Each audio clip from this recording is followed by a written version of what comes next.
welcome to Literature Whispers. Today I'm going to be reading The Old Nurse's Story by Elizabeth Gaskell, one of her Gothic tales. In this story, the old nurse of the title recounts a memory of her youth, of the orphan child that she looked after, and the haunted mansion they resided in. Let's get started. The Old Nurse's Story. You know, my dears, that your mother was an orphan and an only child, and I dare say you have heard that your grandfather was a clergyman up in Westmoreland, where I come from. I was just a girl in the village school when, one day, your grandmother came in to ask the mistress if there was any scholar there who would do for a nursemaid, and mighty proud I was, I can tell ye, when the mistress called me up and spoke to my being a good girl at my needle and a steady, honest girl, and one whose parents were very respectable, though they might be poor. I thought I should like nothing better than to serve the pretty young lady who was blushing as deep as I was, as she spoke of the coming baby and what I should have to do with it. However, I see you don't care so much for this part of my story as for what you think is to come, so I'll tell you at once. I was engaged and settled at the parsonage before Miss Rosamond, that was the baby who is now your mother, was born. To be sure, I had little enough to do with her when she came, for she was never out of her mother's arms, and slept by her all night long, and proud enough was I sometimes when Mrs. trusted her to me. There never was such a baby before or since, though you've all of you been fine enough in your turns, but for sweet, winning ways, you've none of you come up to your mother. She took after her mother, who was a real lady born, a Miss Furnivall, a granddaughter of Lord Furnivall's in Northumberland. I believe she had neither brother nor sister, and had been brought up in my lord's family till she had married your grandfather, who was just a curate, son to a shopkeeper in Carlisle, but a clever, fine gentleman as ever was, and one who was a right down hard worker in his parish, which was very wide, and scattered all abroad over the Westmoreland fells. When your mother, little Miss Rosamond, was about 4 or 5 years old, both of her parents died in a fortnight, one after the other. That was a sad time. My pretty young mistress and me was looking for another baby, when my master came home from one of his long rides, wet and tired, and took the fever he died of, and then she never held up her head again, but just lived to see her dead baby, and have it laid on her breast before she sighed away her life. My mistress had asked me, on her deathbed, never to leave Miss Rosamond, but if she had never spoken a word, I would have gone with the little child to the end of the world. The next thing, and before we had well stilled our sobs, the executors and guardians came to settle the affairs. They were my poor young mistress's own cousin, Lord Furnivall, and Mr. Esthwaite, my master's brother, a shopkeeper in Manchester. Not so well to do then as he was afterwards, and with a large family rising about him. Well, I don't know if it were their settling, or because of a letter my mistress wrote on her deathbed to her cousin, my lord, but somehow it was settled that Miss Rosamond and me were to go to Furnivall Manor House in Northumberland, and my lord spoke as if it had been her mother's wish that she should live with his family, and as if he had no objections, for that 1 or 2 more or less could make no difference in so grand a household. So, though that was not the way in which I should have wished the coming of my bright and pretty pet to have been looked at, who was like a sunbeam in any family, be it never so grand, I was well pleased that all the folks in the dale should stare and admire when they heard I was going to be young lady's maid at my Lord Furnivall's at Furnivall Manor. But I made a mistake in thinking we were to go and live where my lord did. It turned out that the family had left Furnivall Manor House 50 years or more. I could not hear that my poor young mistress had ever been there, though she had been brought up in the family, and I was sorry for that, for I should have liked Miss Rosamond's youth to have passed where her mother's had been. My lord's gentleman, from whom I asked as many questions as I durst, said that the manor house was at the foot of the Cumberland Fells, and a very grand place, that an old Miss Furnivall, a great aunt of my lord's, lived there, with only a few servants, but that it was a very healthy place, and my lord had thought that it would suit Miss Rosamond very well for a few years, and that her being there might perhaps amuse his old aunt. I was bidden by my lord to have Miss Rosamond's things ready by a certain day. He was a stern, proud man, as they say all the Lords Furnivall were, and he never spoke a word more than was necessary. Folk did say he had loved my young mistress, but that, because she knew that his father would object, she would never listen to him, and married Mr. Esthwaite. But I don't know. He never married at any rate, but he never took much notice of Miss Rosamond, which I thought he might have done if he had cared for her dead mother. He sent his gentleman with us to the manor house, telling him to join him at Newcastle that same evening, so there was no great length of time for him to make us known to all the strangers, before he, too, shook us off, and we were left, two lonely young things, I was not 18, in that great old manor house. It seems like yesterday that we drove there.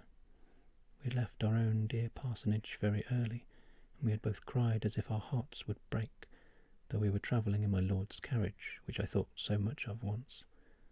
And now it was long past noon on a September day, and we stopped to change horses for the last time at a little smoky town, all full of colliers and miners. Miss Rosamond had fallen asleep, but Mr. Henry told me to waken her, that she might see the park and the manor house as we drove up.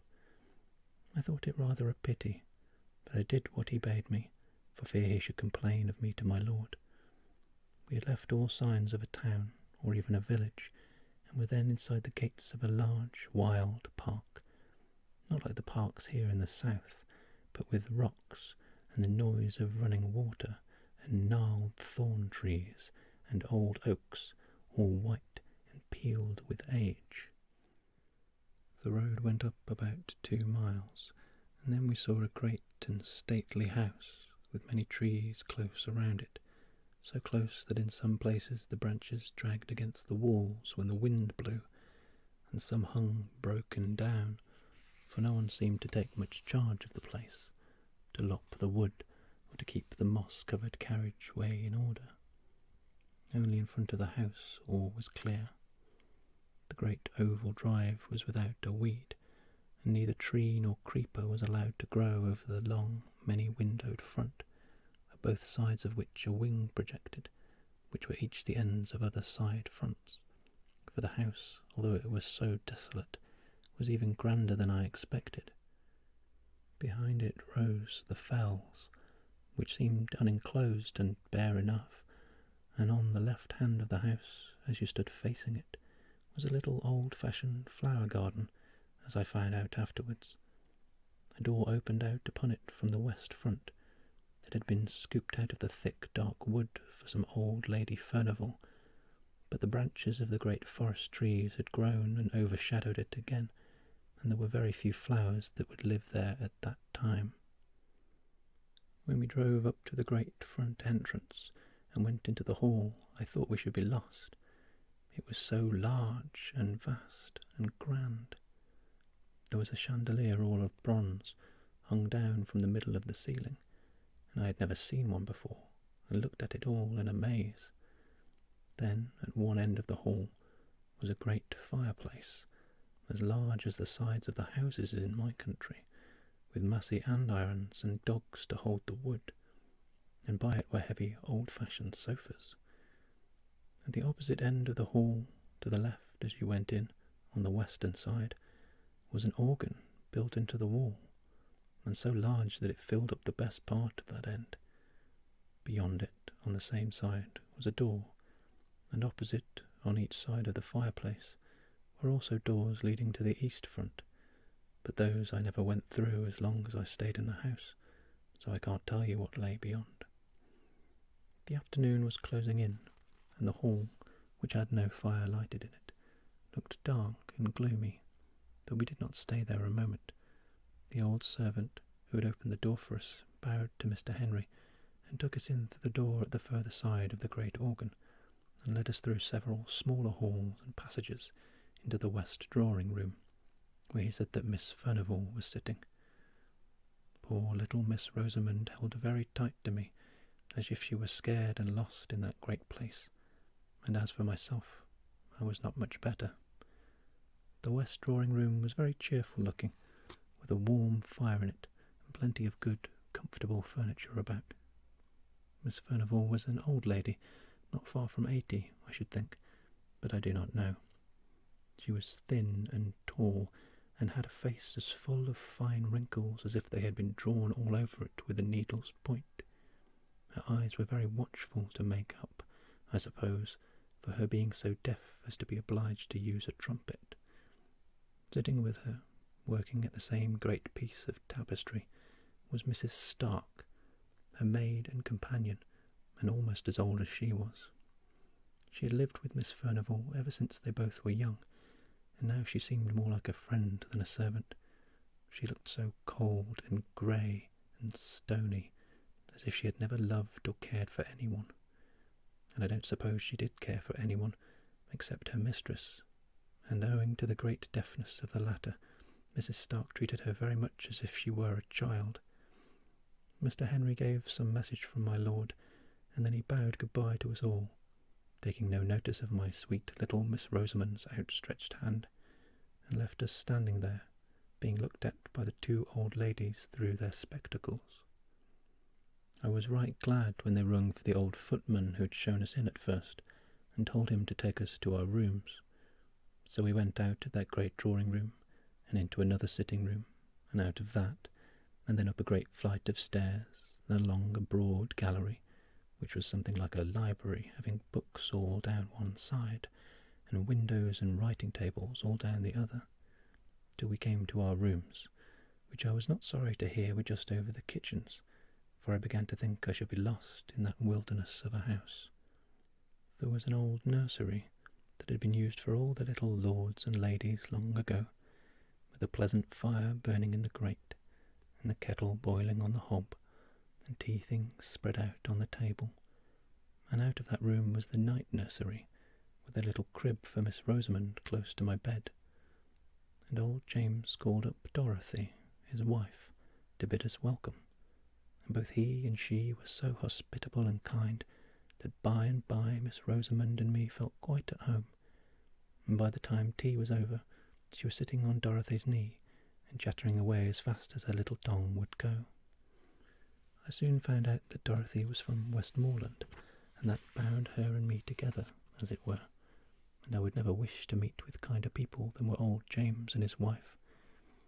James had lived pretty nearly all of his life in my lord's family, and thought there were no one so grand as they. He even looked down a little on his wife, because, till he had married her, she had never lived in any but a farmer's household. But he was very fond of her, as well as he might be. They had one servant under them to do all the rough work. Agnes, they called her, and she and me, and James and Dorothy, and Miss Furnivall and Mrs. Stark made up the family, always remembering my sweet little Miss Rosamond. I used to wonder what they had done before she came, they thought so much of her now. Kitchen and drawing-room, it was all the same. The hard, sad Miss Furnivall and the cold Mrs. Stark looked pleased when she came fluttering in like a bird, playing and pranking hither and thither with a continual murmur and pretty prattle of gladness.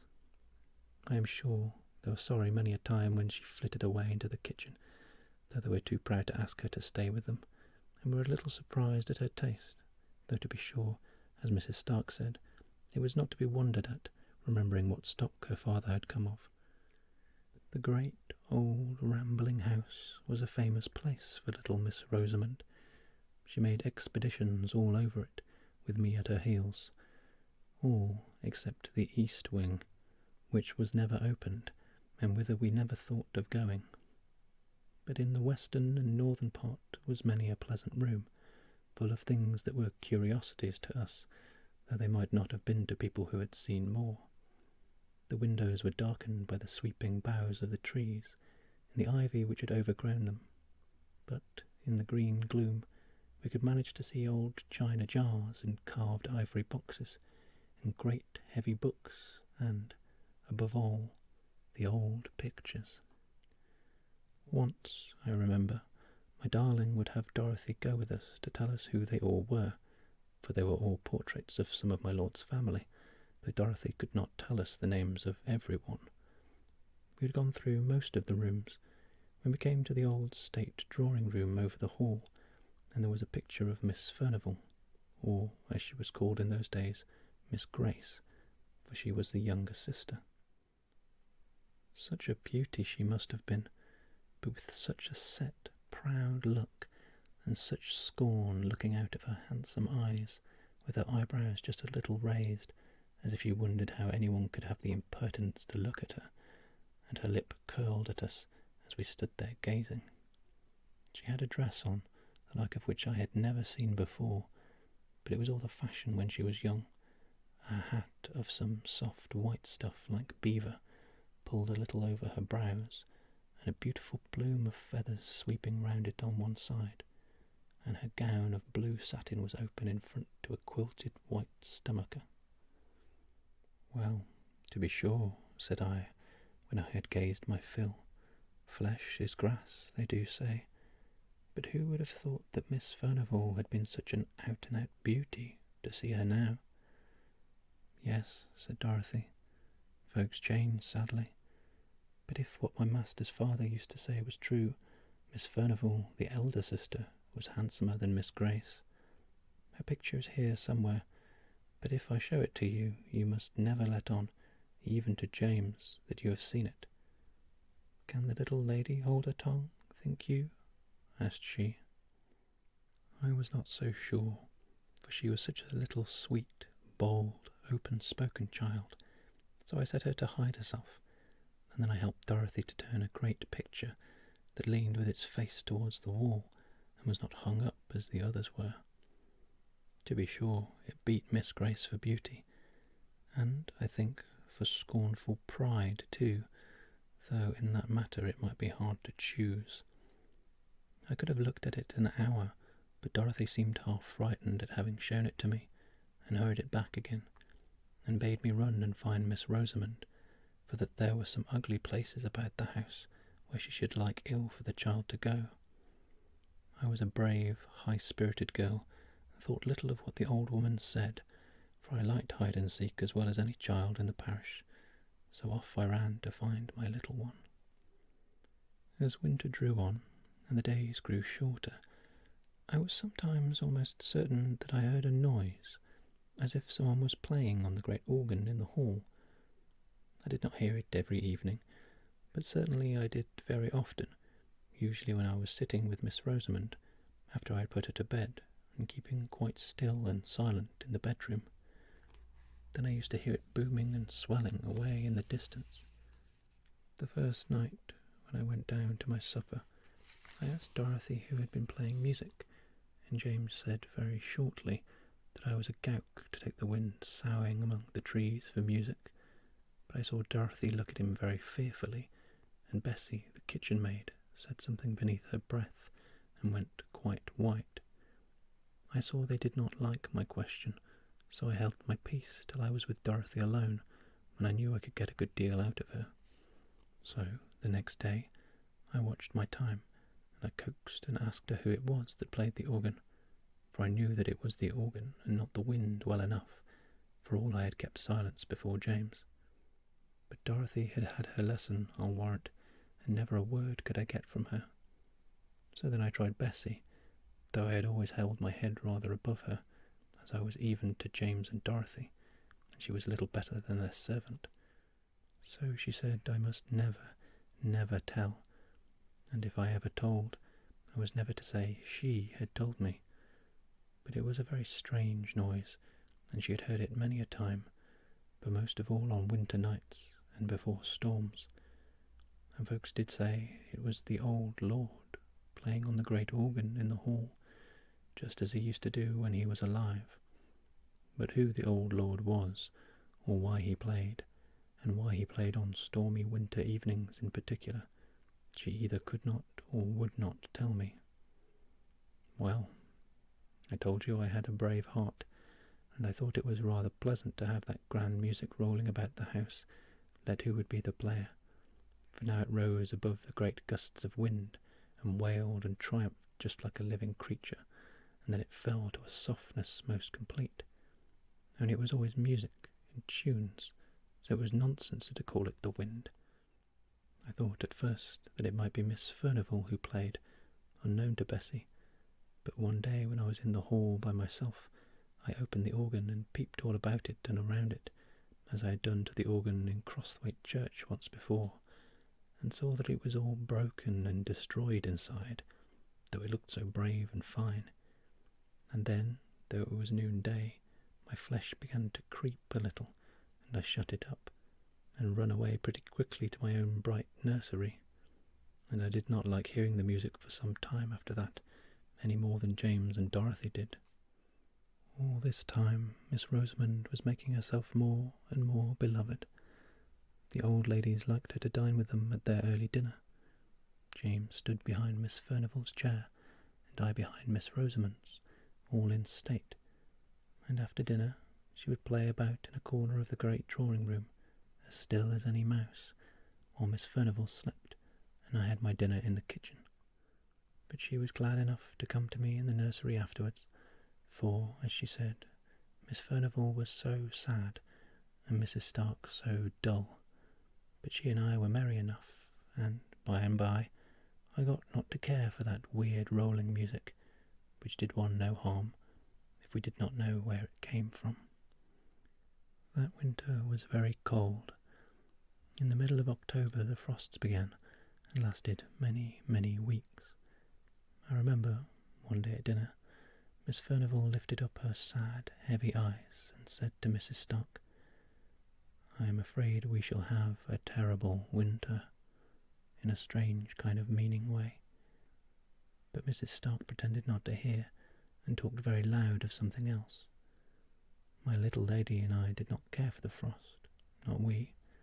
As long as it was dry, we climbed up the steep brows behind the house, and went up on the fells, which were bleak and bare enough, and there we ran races in the fresh, sharp air, and once we came down by a new path that took us past the 2 old gnarled holly trees, which grew about halfway down by the east side of the house. But the days grew shorter and shorter, and the old lord, if it was he, played away more and more stormily and sadly on the great organ. On Sunday afternoon, it must have been towards the end of November, I asked Dorothy to take charge of little Missy when she came out of the drawing-room, after Miss Furnivall had had her nap, for it was too cold to take her with me to the church, and yet I wanted to go. And Dorothy was glad enough to promise, and was so fond of the child that all seemed well. And Bessie and I set off very briskly, though the sky hung heavy and black over the white earth, as if the night had never fully gone away, and the air, though still, was very biting and keen. "We shall have a fall of snow," said Bessie to me, and sure enough, even while we were in church, it came down thick, in great large flakes, so thick it almost darkened the windows.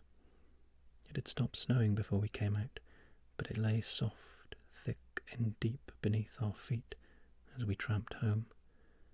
Before we got to the hall the moon rose, and I think it was lighter then, what with the moon and what with the white dazzling snow, than it had been when we went to church between 2 and 3 o'clock. I have not told you that Miss Furnivall and Mrs. Stark never went to church. They used to read the prayers together in their quiet, gloomy way. They seemed to feel the Sunday very long without their tapestry work to be busy at. So when I went to Dorothy in the kitchen to fetch Miss Rosamond and take her upstairs with me, I did not much wonder when the old woman told me that the ladies had kept the child with them, and that she had never come to the kitchen, as I had bidden her, when she was tired of behaving pretty in the drawing-room. So I took off my things and went to find her, and bring her to her supper in the nursery. But when I went into the best drawing-room, there sat the 2 old ladies, very still and quiet, dropping out a word now and then, but looking as if nothing so bright and merry as Miss Rosamond had ever been near them. Still, I thought she might be hiding from me. It was one of her pretty ways, and that she had persuaded them to look as if they knew nothing about her.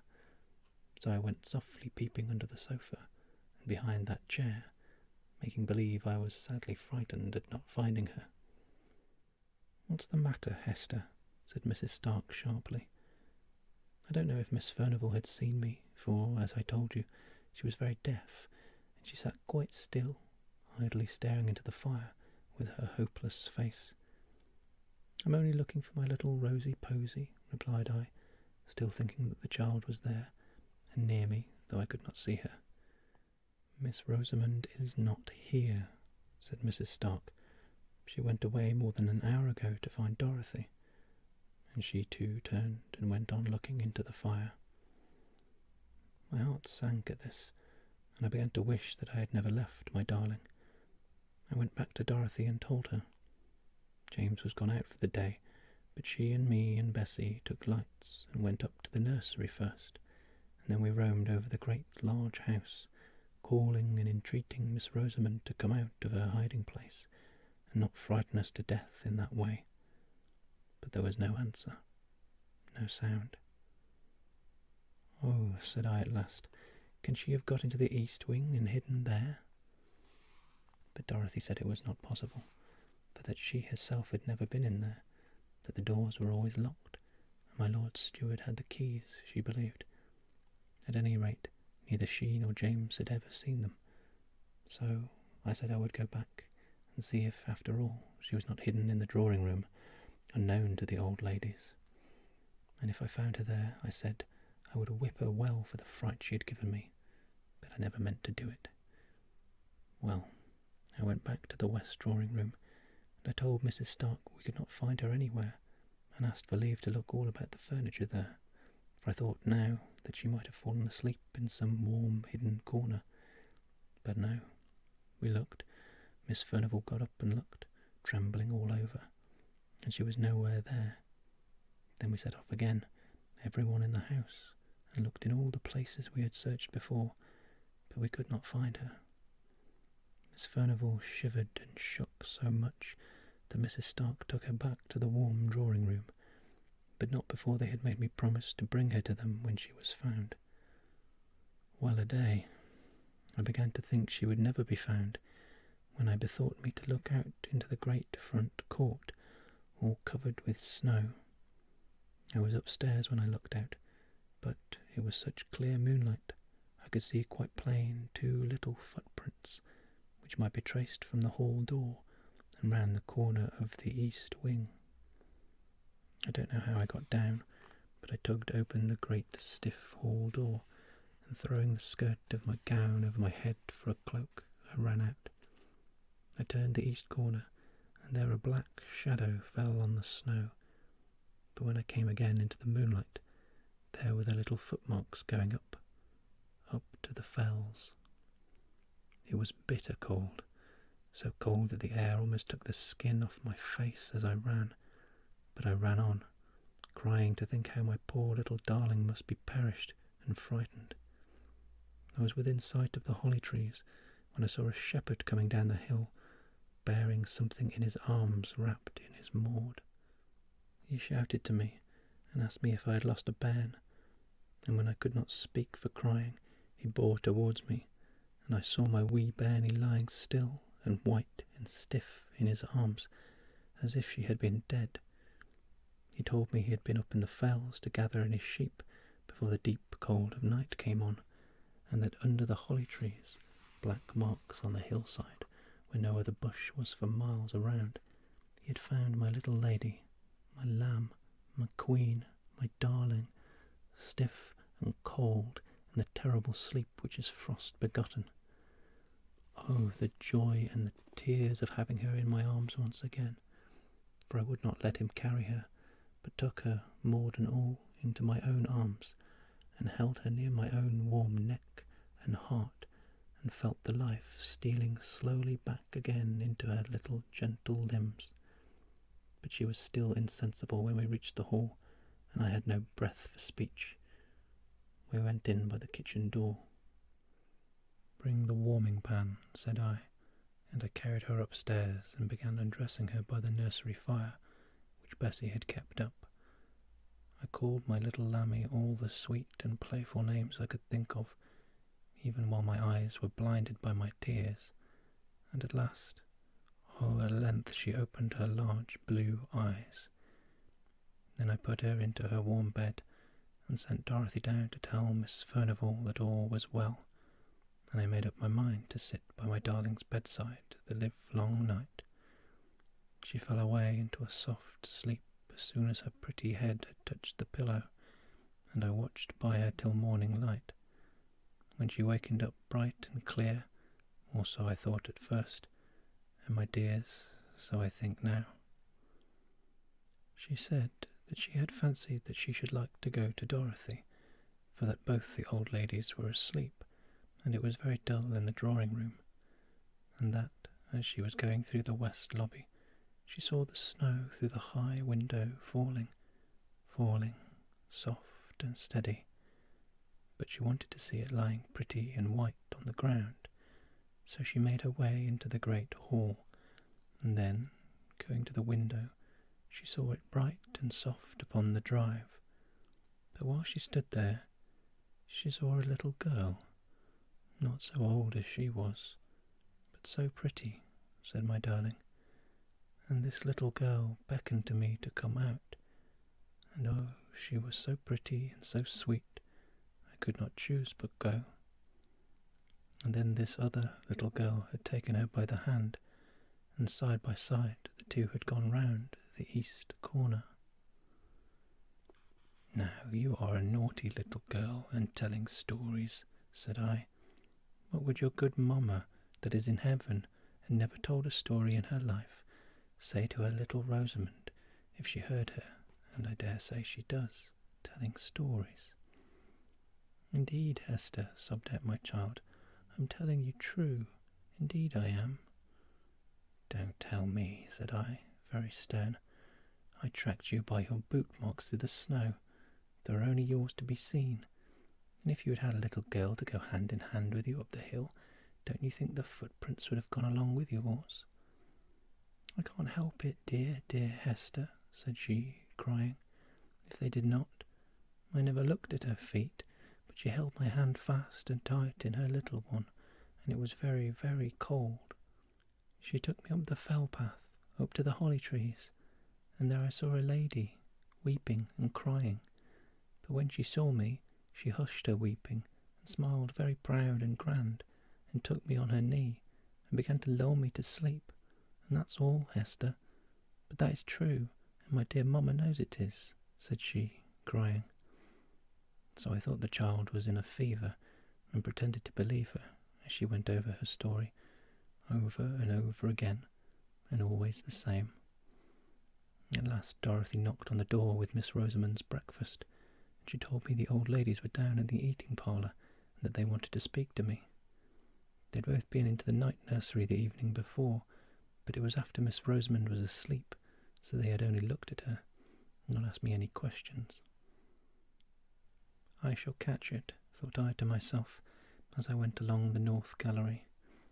And yet, I thought, taking courage, it was in their charge I left her, and it's they that's to blame for letting her steal away unknown and unwatched. So I went in boldly and told my story.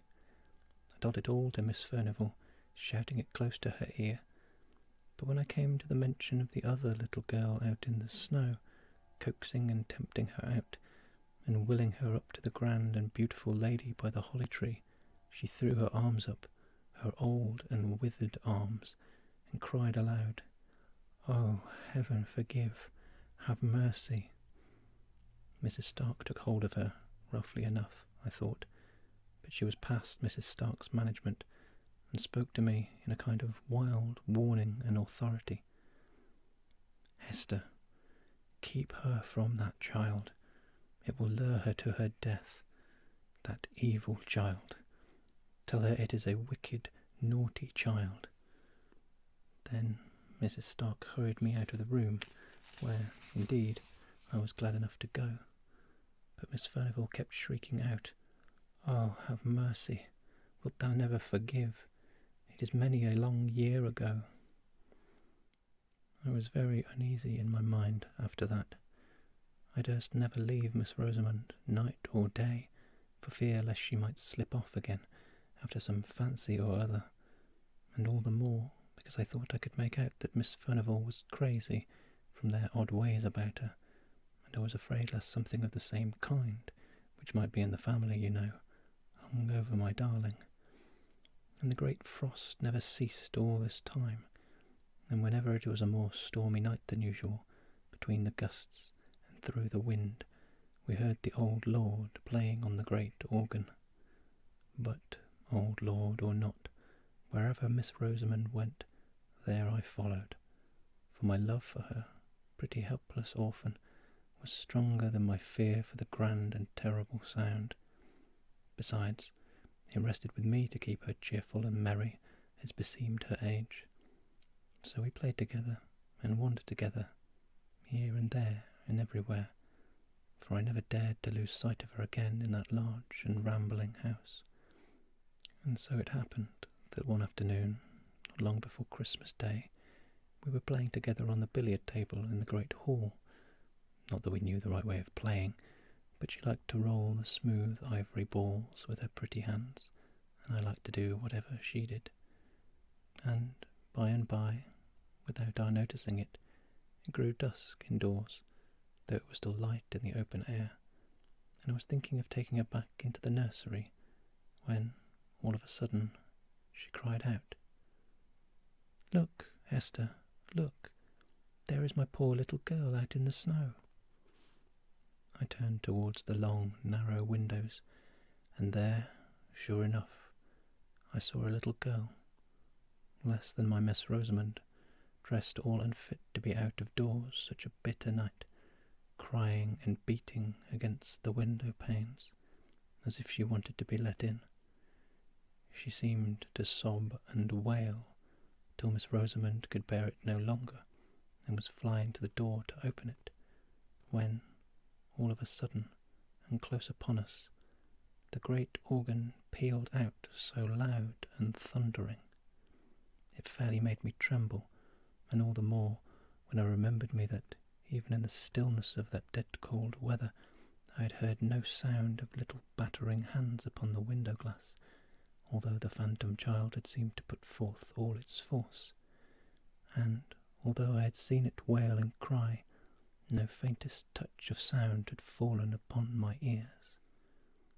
Whether I remembered all this at the very moment, I do not know. The great organ sound had so stunned me into terror. But this I know. I caught up Miss Rosamond before she got the hall door opened, and clutched her and carried her away, kicking and screaming, into the large bright kitchen, where Dorothy and Agnes were busy with their mince pies. "What is the matter with my sweet one?" cried Dorothy, as I bore in Miss Rosamond, who was sobbing as if her heart would break. "She won't let me open the door for my little girl to come in, and she'll die if she is out in the fells all night. Cruel, naughty Hester," she said, slapping me. But she might have struck harder, for I had seen a look of ghastly terror on Dorothy's face, which made my very blood run cold. "Shut the back kitchen door fast, and bolt it well," said she to Agnes. She said no more. She gave me raisins and almonds to quiet Miss Rosamond, but she sobbed about the little girl in the snow, and would not touch any of the good things. I was thankful when she cried herself to sleep in bed. Then I stole down to the kitchen, and told Dorothy I had made up my mind. I would carry my darling back to my father's house in Applethwaite, where, if we lived humbly, we lived at peace. I said I had been frightened enough with the old lord's organ playing, but now that I had seen for myself this little moaning child, all decked out as no child in the neighbourhood could be, beating and battering to get in, yet always without any sound or noise, with a dark wound on its right shoulder, and that Miss Rosamond had known it again for the phantom that had nearly lured her to her death, which Dorothy knew was true, I would stand it no longer. I saw Dorothy change colour once or twice. When I had done, she told me she did not think I could take Miss Rosamond with me, for that she was my lord's ward, and I had no right over her. And she asked me, would I leave the child that I was so fond of, just for sounds and sights that could do me no harm, and that they had all had to get used to in their turns? I was all in a hot, trembling passion, and I said it was very well for her to talk, that knew what these sights and noises betokened, and that had, perhaps, had something to do with the spectre child while it was alive. And I taunted her so that she told me all she knew at last, and then I wished I had never been told, for it only made me more afraid than ever. She said that she had heard the tale from old neighbours that were alive when she was first married, when folks used to come to the hall sometimes, before it had got such a bad name on the countryside. It might not be true, or it might, what she had been told. The old lord was Miss Furnivall's father, Miss Grace, as Dorothy called her, for Miss Maud was the elder, and Miss Furnivall by rights. The old lord was eaten up with pride. Such a proud man was never seen or heard of, and his daughters were like him. No one was good enough to wed them, although they had choice enough, for they were the great beauties of their day, as I had seen by their portraits, where they hung in the state drawing-room. But, as the old saying is, pride will have a fall, and these two haughty beauties fell in love with the same man, and he no better than a foreign musician, whom their father had down from London to play music with him at the manor house. For, above all things, next to his pride, the old lord loved music. He could play on nearly every instrument that was ever heard of, and it was a strange thing it did not soften him, but he was a fierce, dour old man, and had broken his poor wife's heart with his cruelty, they said. He was mad after music, and would pay any money for it. So he got this foreigner to come, who made such beautiful music that they said the very birds on the trees stopped their singing to listen.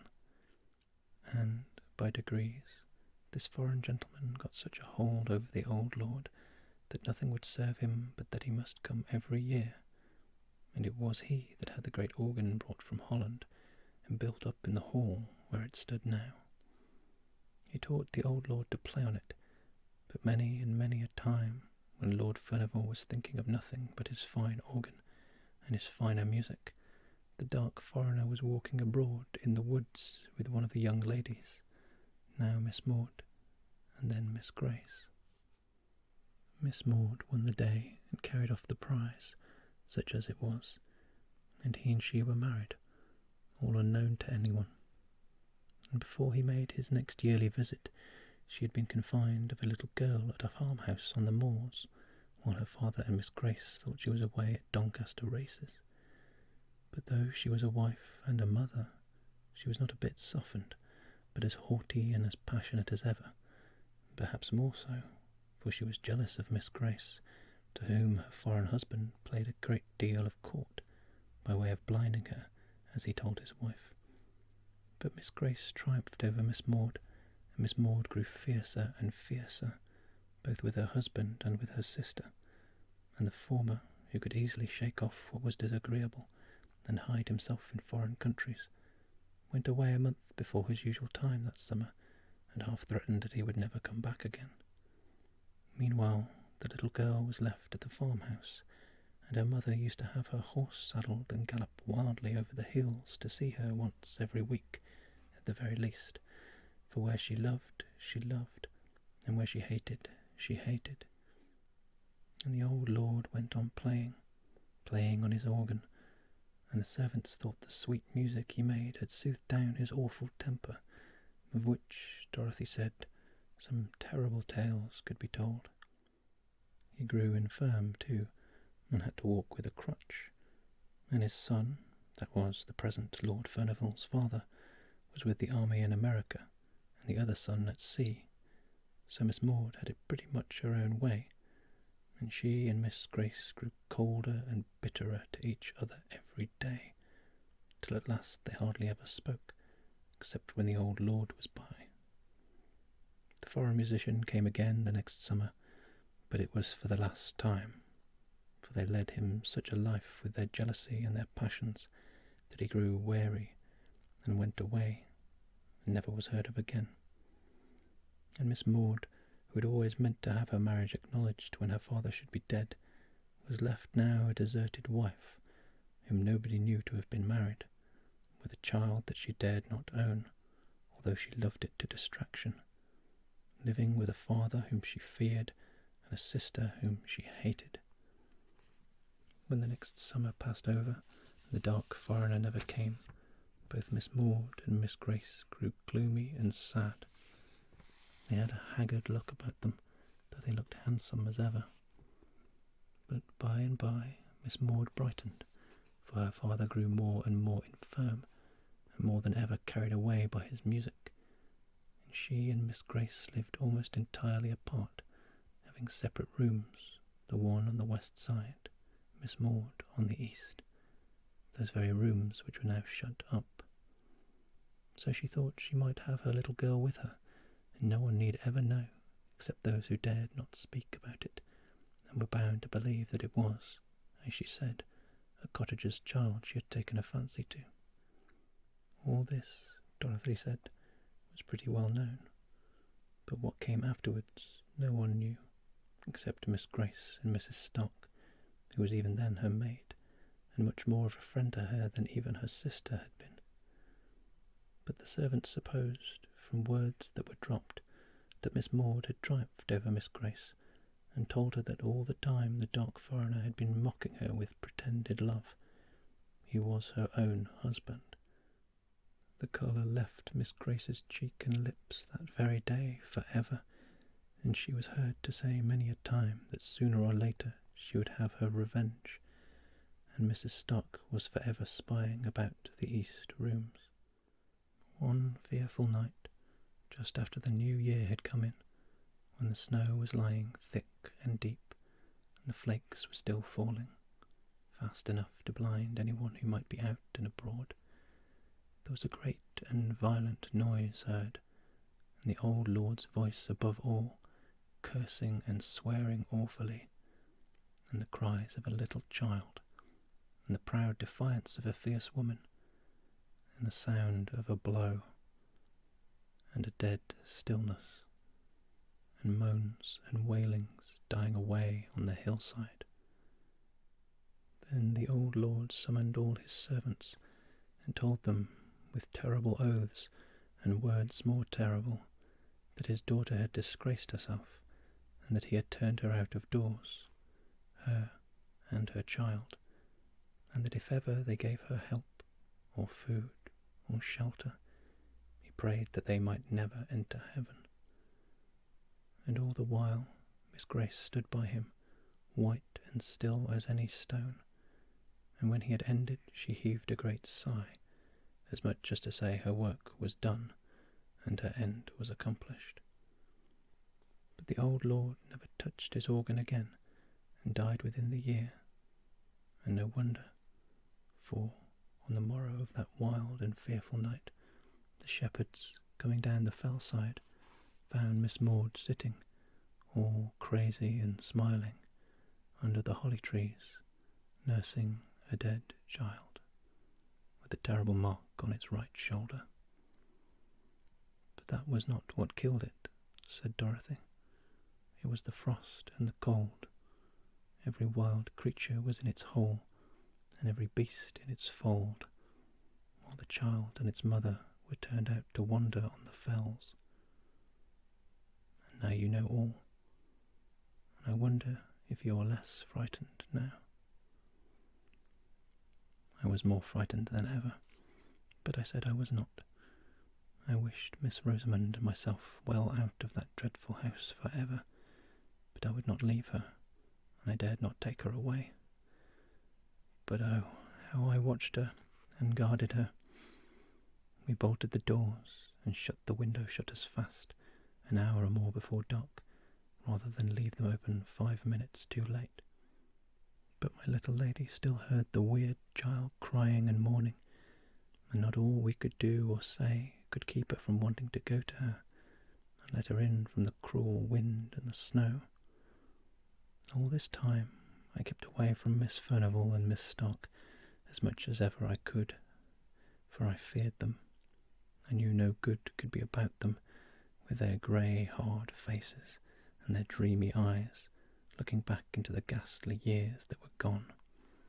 But even in my fear I had a kind of pity for Miss Furnivall, at least. Those gone down to the pit can hardly have a more hopeless look than that which was ever on her face. At last I even got so sorry for her, who never said a word but what was quite forced from her, that I prayed for her, and I taught Miss Rosamond to pray for one who had done a deadly sin. But often, when she came to those words, she would listen and start up from her knees and say, "I hear my little girl plaining and crying very sad. Oh, let her in, or she will die." One night, just after New Year's Day had come at last, and the long winter had taken a turn, as I hoped, I heard the west drawing-room bell ring 3 times, which was the signal for me. I would not leave Miss Rosamond alone, for all she was asleep, for the old lord had been playing wilder than ever, and I feared lest my darling should waken to hear the spectre child. See her, I knew she could not. I had fastened the windows too well for that, so I took her out of her bed and wrapped her up in such outer clothes as were most handy, and carried her down to the drawing-room, where the old ladies sat at their tapestry work as usual. They looked up when I came in, and Mrs. Stark asked, quite astounded, why did I bring Miss Rosamond there out of her warm bed? I had begun to whisper, because I was afraid of her being tempted out while I was away by the wild child in the snow, when she stopped me short with a glance at Miss Furnivall, and said Miss Furnivall wanted me to undo some work she had done wrong, and which neither of them could see to unpick. So I laid my pretty dear on the sofa, and sat down on a stool by them, and hardened my heart against them, as I heard the wind rising and howling. Miss Rosamond slept on sound, for all the wind blew so, and Miss Furnivall said never a word, nor looked round when the gusts shook the windows. All at once she started up to her full height, and put up one hand, as if to bid us listen. "I hear voices," said she. "I hear terrible screams. I hear my father's voice." Just at that moment my darling wakened with a sudden start. "My little girl is crying. Oh, how she is crying!" And she tried to get up and go to her, but she got her feet entangled in the blanket, and I caught her up, for my flesh had begun to creep at these noises, which they heard while we could catch no sound. In a minute or two the noises came, and gathered fast, and filled our ears. We, too, heard voices and screams, and no longer heard the winter's wind that raged abroad. Mrs. Stark looked at me, and I at her, but we dared not speak. Suddenly Miss Furnivall went towards the door, out into the ante-room, through the west lobby, and opened the door into the great hall. Mrs. Stark followed, and I durst not be left, though my heart almost stopped beating for fear. I wrapped my darling tight in my arms, and went out with them. In the hall the screams were louder than ever. They sounded to come from the east wing, nearer and nearer, close on the other side of the locked-up doors, close behind them.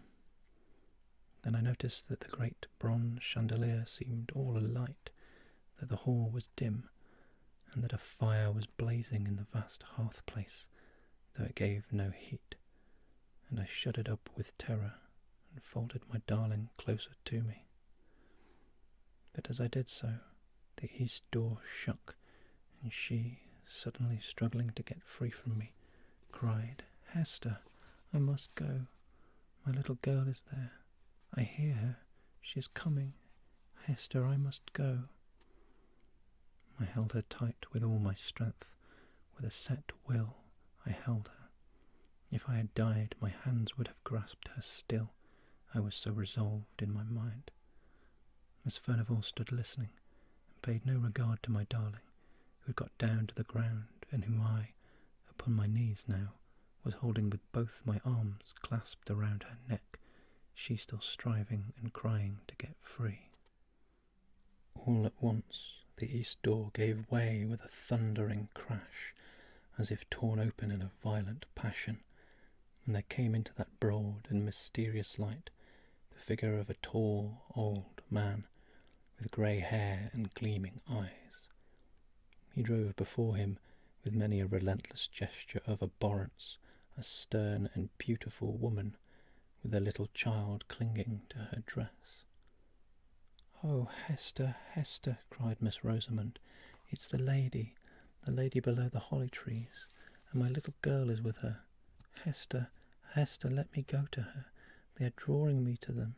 I feel them. I must go."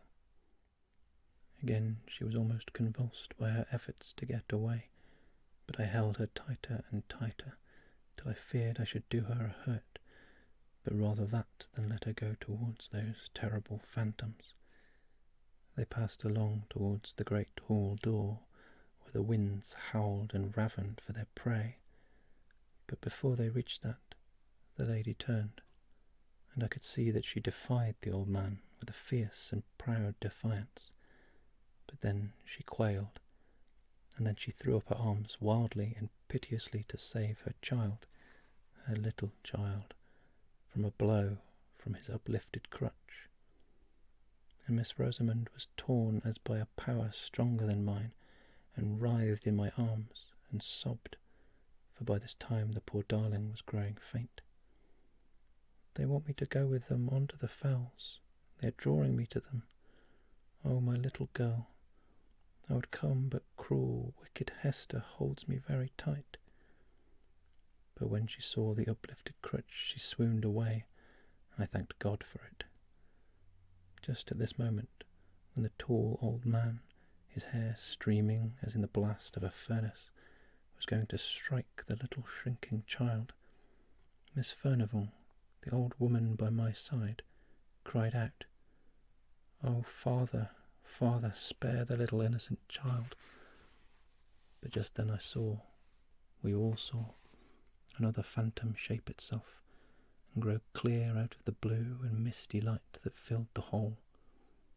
We had not seen her till now, for it was another lady who stood by the old man, with a look of relentless hate and triumphant scorn. That figure was very beautiful to look upon, with a soft white hat drawn down over the proud brows, and a red and curling lip. It was dressed in an open robe of blue satin. I had seen that figure before. It was the likeness of Miss Furnivall in her youth, and the terrible phantoms moved on, regardless of old Miss Furnivall's wild entreaty, and the uplifted crutch fell on the right shoulder of the little child, and the younger sister looked on, stony and deadly serene. But at that moment the dim lights and the fire that gave no heat went out of themselves, and Miss Furnivall lay at our feet, stricken down by the palsy, death-stricken. Yes, she was carried to her bed that night, never to rise again. She lay with her face to the wall, muttering low, but muttering alway, "Alas, alas, what is done in youth can never be undone in age. What is done in youth can never be undone in age." If you enjoyed this video, please give it a thumbs up, as it really helps the channel out, and check out some of the other videos we've got uploaded. We've got 2 new stories going up every week, so make sure you click subscribe and the little bell to make sure you don't miss out when I make a new upload. See you in the next video.